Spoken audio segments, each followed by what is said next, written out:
அதிகாரம் 42 வசனத்தை வாசிக்கலாம். தேவையானது ஒன்று மரியாள் தன்னை விட்டு எடுபடாத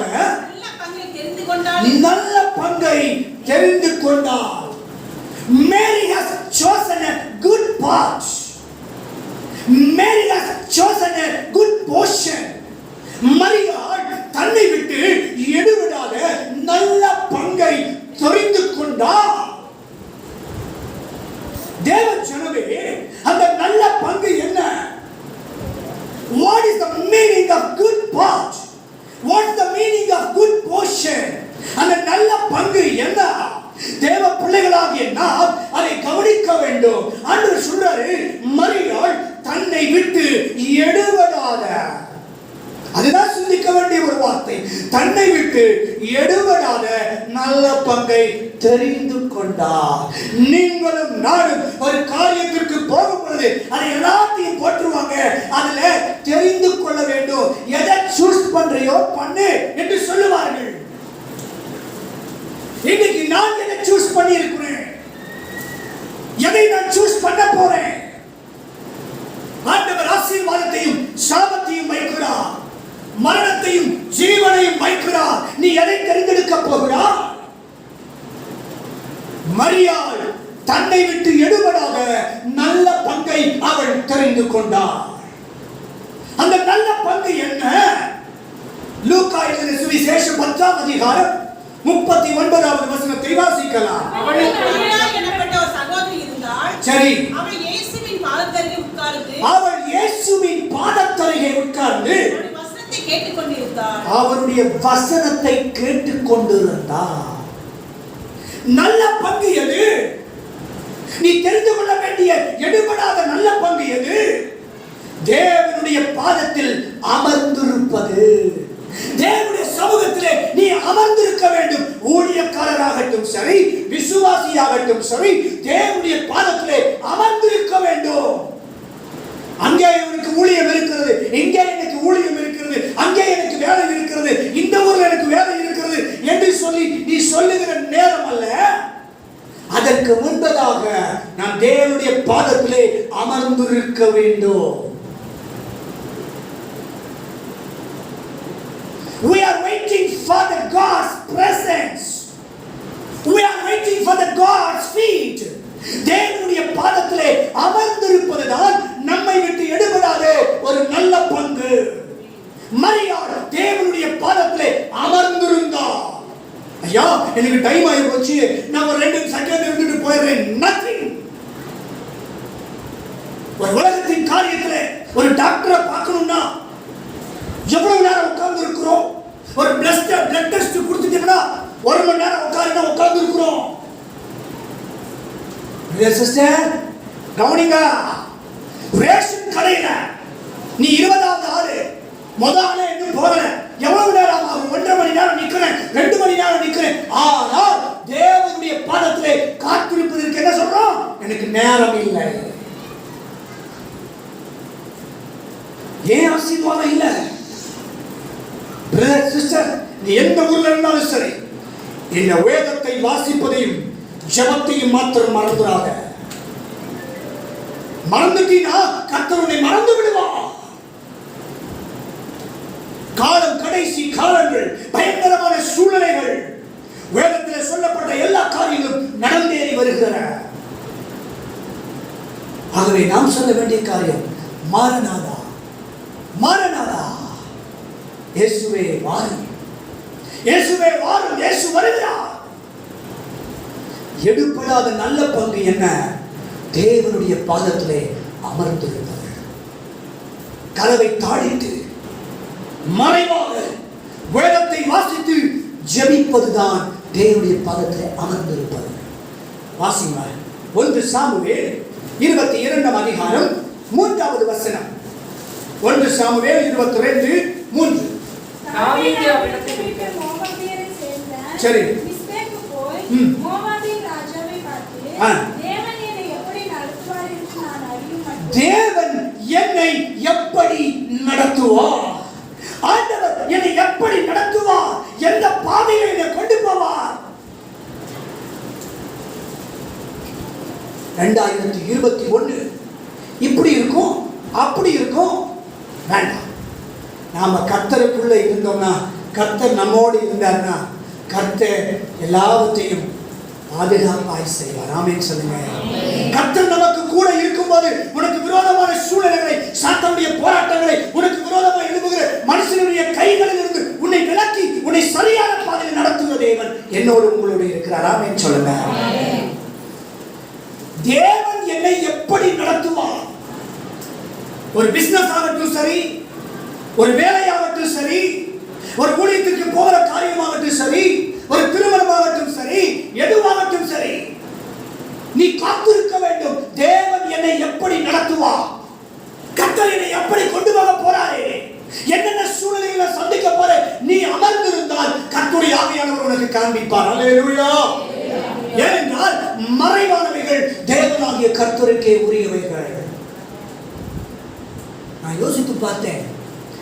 ஒரு திருமணமான ஒரு ஸ்திரீனுடைய சரீரத்திலே ஒரு சின்ன டாட், ஒரு கரு உருவாகுது. அது உயிரோட உருவாகுது, அது வளர்க்கிறது. இந்த மாதிரி ஒரு குழந்தையா வெளி வருது. எப்படி ஐயா? யோசித்து பாருங்கள். ஒரு டாட், ஒரு புள்ளி உருகிறது, ஒரு கரு உருவாகிறது. அந்த கரு வளர்ந்து வளர்ந்து வளர்ந்து வளர்ந்து அம்மா வயிற்றுல வெளியே வரும்போது ஒரு குழந்தையா வருது. மூக்கு, கண்ணு, வாய் எல்லாமே இருக்குது. டாக்டரா உருவாக்குனாங்க, டாக்டரால மூக்கு வச்சாரு. வேதம் சொல்லுகிறது, என் கருவை உங்களுடைய கண்கள் கண்டது. ஐயா, எப்படி உருவானும் நமக்கு தெரியாது. நீ உருவாவதற்கு முன்னே உங்களை என்ன ஏசப்பா முன் குறிச்சிட்டார். அல்லேலூயா. இன்றைக்கு நீங்க இந்த ஆலயத்தில் உட்கார்ந்து இருப்பீங்கன்னு ஏசப்பா அப்பமே தெரியும், அப்பமே தெரியும். நாம செய்ய வேண்டிய காரியம் அமர்ந்திருக்க வேண்டும். அமர்ந்திருப்பது என்பது எது? அவருடைய பாதத்திலே, பிரசனத்திலே உட்கார்ந்து ஜெபிப்பது. ஜெபிப்பது. நேரம் இல்லைன்னு தயவு செய்து சொல்லாதீங்க. தேவ பிள்ளை நேரம் இல்லைன்னு சொன்னீங்கன்னா நீ கர்த்தரை நீ தூரம் தள்ளுறன்ற அர்த்தம். அப்போ ஆசீர்வாதம் உனக்கு எங்க இருக்கு? தூரம் இருக்கு. ஏன் நீ உட்கார மாட்டீங்க தேவ சமூகத்திலே? ஆலயத்தை அசட்டை பண்ணுகிறோமே.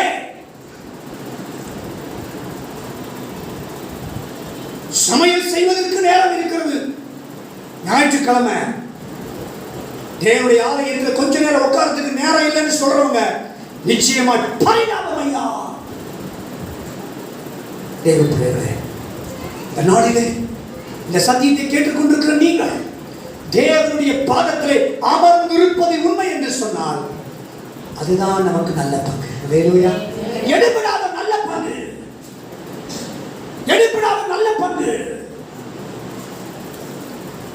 தானியேல் 9ஆம் அதிகாரம் 23ஆம் வசனம். தானியேல் 9:23. நீ மிகவும் பிரியமானவன், ஆதலால் நீ வேண்டிக்கொள்ள தொடங்கின போதே கட்டளை வெளிப்பட்டது. நான் அதை அறிவிக்க வந்தேன். இப்போதும் சொல்லுகிற வார்த்தையை நீ கவனித்து கேட்டு தரிசனத்தை அறிந்து கொள். தானியேல் என்ற ஒரு வாலிபர் ஆண்டுடைய பாத்திரம் உட்கார்ந்துட்டாரு. யா, இதுக்கு முன்னால ஆட்சி பண்றவங்க இதுக்கப்புறம் என்ன ஆட்சி நடக்கும் என்பது இந்த பைபிள் இருக்கு.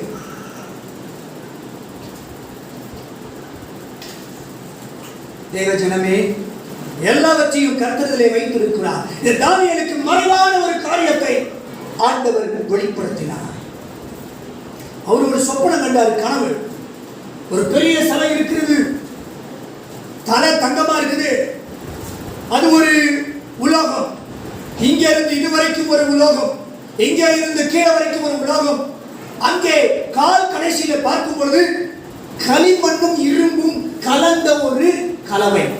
களிம்போட இரும்பு என்ன ஆகாது சொல்லுங்க எல்லாரும்? களிம்போட இரும்பு ஒட்டாது. அதுதான் இன்றைக்கு கூட்டணி ஆட்சி. ஒன்றுக்கொன்று பிரிந்தா இருக்குது. ஆனால் கையால் பெயர்க்கப்படாத ஒரு பெரிய கல் உருண்டு வந்து அந்த சிலை மேல என்ன ஆகுமா? மோதும். என்ன ஆகும்? அதெல்லாம் செலவெல்லாம். ஆண்டவராக இயேசு கிறிஸ்துவின் அந்த கல் என்பது மூளைக்கல், இயேசு கிறிஸ்துவை குறிக்கிறது. ஆண்டவர் ஆட்சி செய்கிற தேவன். தம்முடைய பிள்ளைகளை பாதுகாக்கிற தேவன். நம்ம போக வேண்டிய இடம் பரலோகம். நம்ம போக வேண்டிய தூரம் எவ்வளவு தூரம்? வெகு தூரம், வெகு தூரம், வெகு தூரம் நீ போய் கொண்டிருக்க வேண்டும். அந்த ஓட்டை எப்ப முடியும்னு தெரியாது, யாருக்கு எப்ப முடியும் தெரியாது. காத்திருப்போம், காத்திருப்போம், அமர்ந்திருப்போம்.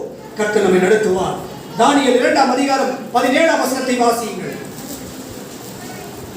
இந்த தானியேல் தன்னுக்கு போய் தானும் தன் தோழரும் பாபிலோனின் மற்ற நகரங்களில் அறியாதபடிக்கு இந்த மறைபொருளை குறித்து பரலோகத்தின் தேவனை நோக்கி இரக்கம் கேட்கிறதற்காக காத்திருந்தார்கள். தேவனுடைய பாதத்திலே தானியேலும் அவருடைய தோழர்களும் அமர்ந்திருந்தார்கள். அதனாலதான் இங்க பாருங்க, இப்போ விசுவாசி என்ன சொல்லுவாங்க? ஐயா, எனக்கு இந்த மாதிரி ஒரு கனவு வந்துச்சு, அதுக்கு என்ன அர்த்தம்னு கேட்பீங்க இல்லையாமா? ஆனா இங்கே ராஜா சொல்றாரு, யோசேப்பு ஆகட்டும், தானியேல் ஆகட்டும், இவளுக்கு கர்த்தர் மறைபொருளை வெளிப்படுத்துகிறார். அங்கே சொல்றாரு, நான் ஒரு கனவு கண்டேன், அது என்னன்னு நீ சொல்லு. என்னதையா? நான் ஒரு கனவு கண்டேன், என்னன்னு சொல்லு. இரண்டாவது, அந்த அர்த்தத்தை நீ எனக்கு சொல்லு. யோசிச்சு பாருங்க, கனவு சொன்னா அர்த்தம் ஆண்டவர் வெளிப்படுத்துவார்னு சொல்றோம். ஆனா கனவு என்னன்னு சொல்லு. தேவனுடைய சமூகத்திலே காத்திருந்தார்கள். மறைபொருள் வெளிப்படுத்தப்பட்டது. தேவனுடைய பாதத்தில் நீ அமர்ந்திருந்தீங்கன்னா மறைபொருளை கர்த்தர் வெளிப்படுத்துவார். மறைவான காரியங்களை உனக்கு வெளிப்படுத்துவார். மறைவான சத்தியத்தின் காரியங்களை ஆவியானவருக்கு கொண்டு வருவார். ஏன்னா நமக்குள்ளே இருக்கிற ஆவியானவர் வைராக்கிய வாஞ்சி உடையவர், ரகசியங்களை வெளிப்படுத்துகிற ஆவியானவர். ஆண்டவருக்கு மறைவு என்று சொல்றதுக்கு ஒண்ணுமே இல்ல, எல்லாமே ஒரு பார்வையில் எப்படி இருக்கு? வெளியரங்கமாக இருக்கிறது. ஆகவே என்னை விட்டு எடுபடாத நல்ல பங்கு என்ன? தேவனுடைய பாதத்திலே அமர்ந்திருப்பது. ஆதியாகமம் 32ஆம் அதிகாரம் 24ஆம் வசனம். ஆதியாகமம் 32:24. யாக்கோபு பிந்தி தனித்திருந்தான். அதோட அர்த்தம் என்ன? யாக்கோபு பிந்தி தனித்திருந்தான். தேவனுடைய பாதத்தில் அமர்ந்திருக்கணும்னு சொல்லி உட்கார்ந்து இருக்கிறது 3 பேர் 4 பேர் இல்லைங்க, ஒருத்தர் தனியா நீ காத்திருக்கணும். என் மனைவி ஜெபிப்பா, என் புருஷன் ஜெபிப்பா. உனக்கு பசி எடுத்தா உன் மனைவி சாப்பிட்டா உனக்கு பசி தீர்ந்துருமா? சொல்லுங்க. அவங்களுக்கு பசி எடுத்தா அவங்க தான் சாப்பிடணும். நான் தனியா தேவ சமுத்திரம் காத்திருக்கணும். குடும்ப ஜெபம் வேறே, தனிமையான காத்திருப்புதான் வேறே. குடும்ப ஜெபத்துல கொஞ்ச நேரம் ஸ்பெண்ட் பண்ணலாம். ஆனா தேவனுடைய சமூக தனிமை ஜெபத்துல நீ நிறைய நேரம் கொடுக்கணும். அமர்ந்திருப்பது என்ன? உட்கார்ந்து எந்திரிக்கிறதா? சில பேர் சொல்லுவாங்க, ஐயா உட்கார்ந்து ஏன் உடனே எந்திரிப்பீங்க? எந்திரிக்கிறீங்க கத்துடி பிள்ளைங்க மாசம் கொஞ்ச நேரம் உட்காருங்க, ஏன் அவசரப்படுறீங்க? ஆனா அதுவும் அல்ல, தேவ சமூகத்தில் அமர்ந்திருந்தா அவருடைய பிரசன்னம் அந்த அறையை நிரப்பி இருக்கும்.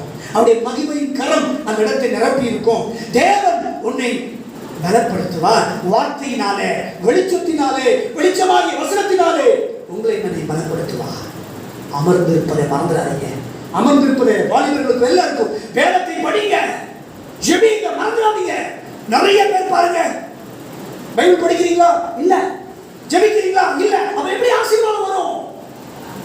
நீ அமர்ந்திருப்பது என்று சொல்வது வேதத்தை வாசிப்பதும் ஜெபிப்பதும் தான். அமர்ந்திருப்பது, என்னை விட்டு எடுபடாத நல்ல பங்கு எது? தேவனுடைய பாதத்திலே சமூகத்திலே அமர்ந்திருப்பது. அது ஒரு வகை வீடா இருக்கலாம், அது ஒருவேளை ஆலயமா இருக்கலாம். தேவச்சனமே, நல்ல பங்கு தெரிஞ்சுக்கிட்டா நல்லவர் இயேசுவோடு கூட போகலாம். ஆமென் சொல்லுங்க. சங்கீதம் 27:14 வாசிங்க.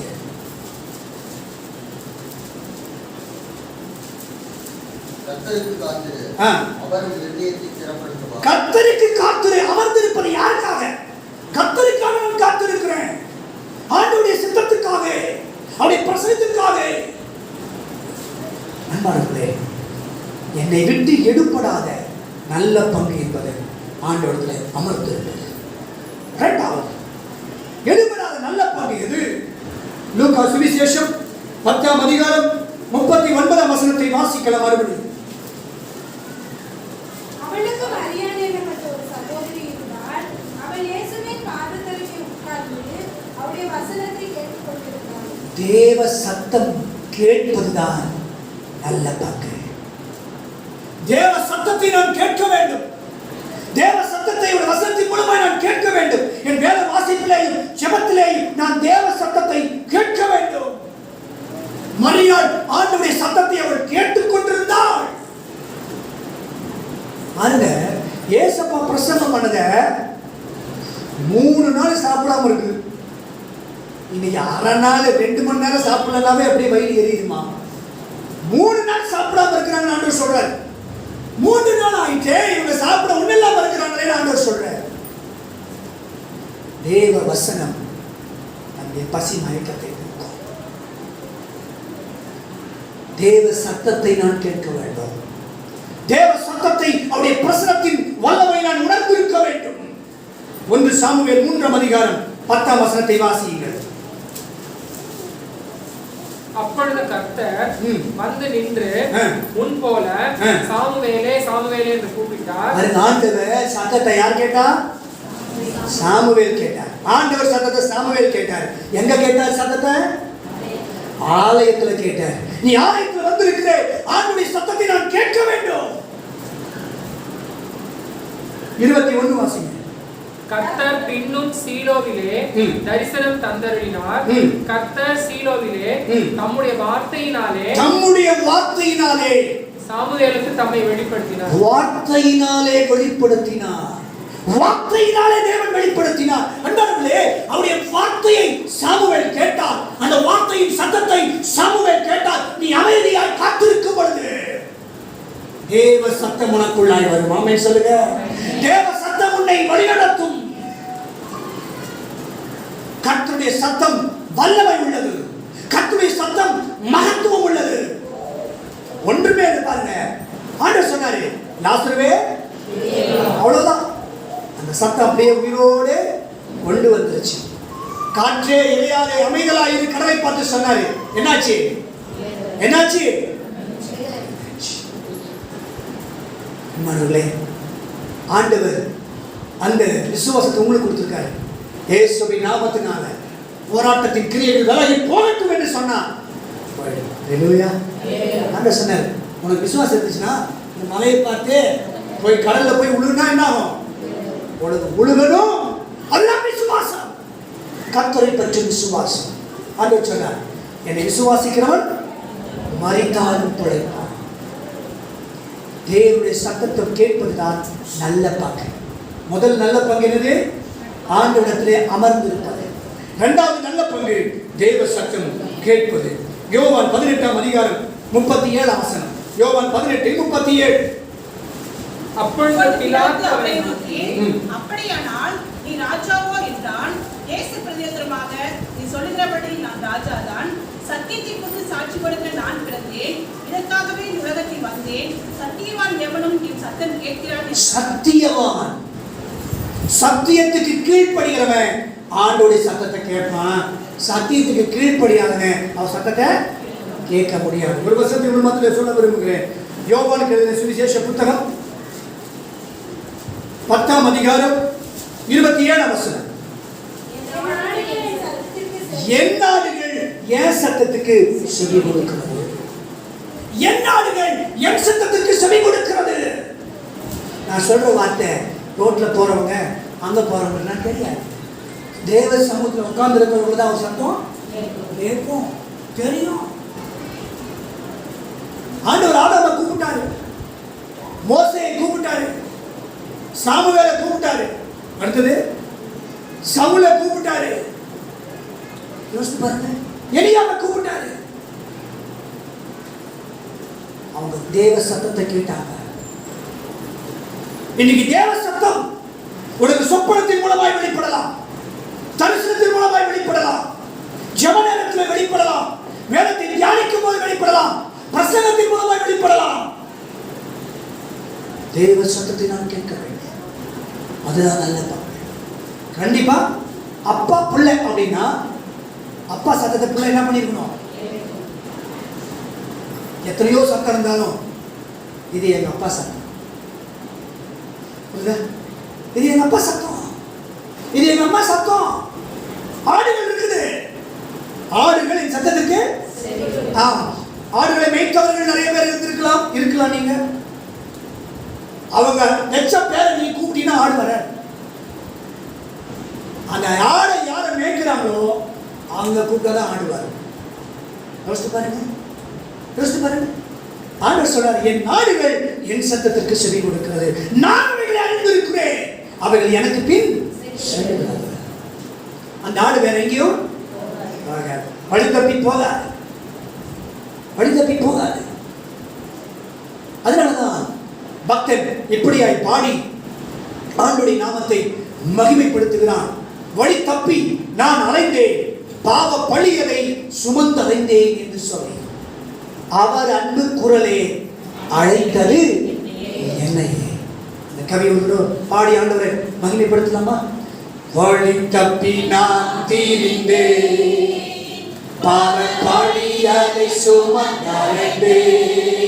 சேர்ந்து பாடுவோம். வழி தப்பி நான் தீர்ந்தேன், பாவ பழியதை சுமந்தடைந்தேன், அவர் அன்பு குரலே அழைத்தது என்னையே. அந்த இன்ப நாளில் எந்த பாவம் நீங்கிற்றே, அந்த இன்ப நாளில் எந்த பாவம் நீங்கிற்றே. சந்தோஷம் பொங்குதே, சந்தோஷம் எண்ணி பொங்குதே. அல்லேலூயா, இயேசு என்னை ரட்சித்தார், குற்றம் என்னை மாற்றினார், சந்தோஷம் எண்ணி பொங்குதே. தேவனுடைய சத்தத்தை நீங்களும் நானும் கேட்க வேண்டும். ஆண்டவருடைய சத்தத்தை கேட்டாதான் எக்கால சத்தத்தை கேட்க முடியும். அல்லேலூயா. ஆண்டவருடைய சத்தத்தை கேட்கும் பொழுதுதான் மரித்தோர் அழிவில்லாமல் எக்கால சத்தத்தை கேட்கும் போது எழுந்திருப்பார்கள். பின்பு உயிரோடு இருக்கும் நாமும் ஆண்டவருடைய சத்தத்தை கேட்கணும். அதுதான்ப்பா நல்ல பங்கு, அதுதான் நல்ல பங்கு. விட்டுறாதீங்க. ஆண்டவருடைய சமூகத்தில் அமர்ந்திருப்போம், அந்த சத்தத்தை கேட்கணுமே ஆயத்தப்படுத்துவோம். வெளிப்படுத்தல் 1:18 வாருங்கள். வெளிப்படுத்தல் 1:18.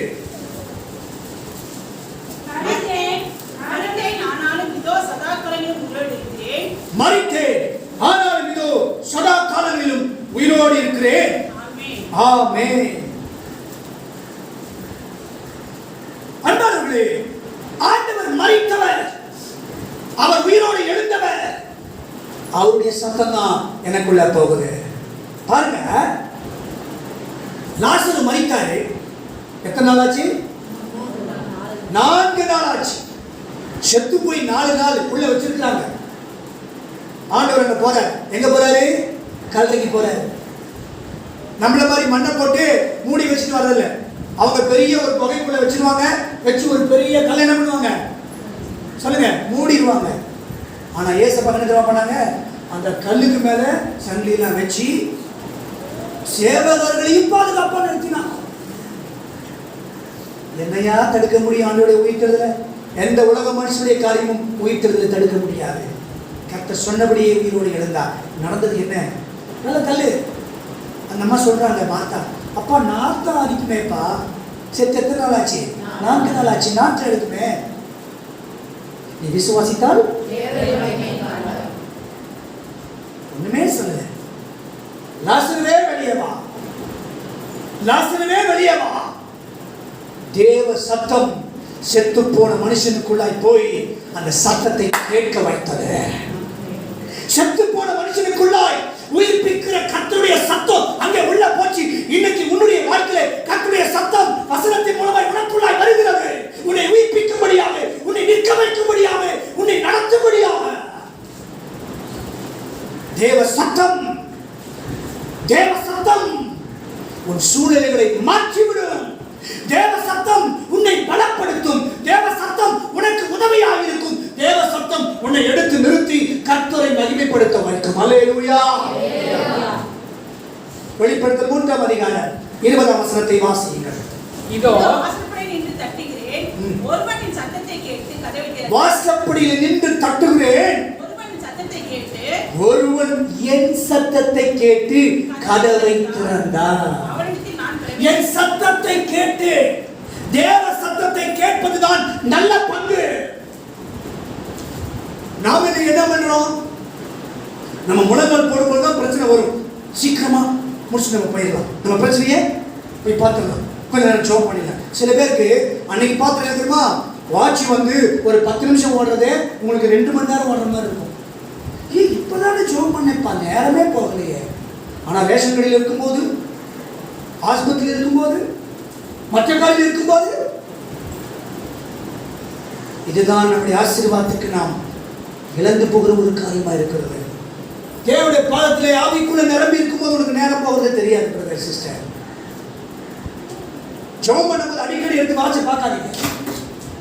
செல்போனை வேற ரூம்ல வச்சிருங்க. தேவனுடைய பாதத்தில் அமர்ந்துருங்க. அவருடைய சத்தத்தை கேட்கணும்னு உட்கார்ந்துருங்க. கர்த்தர் நம்மோடு பேசுவார்.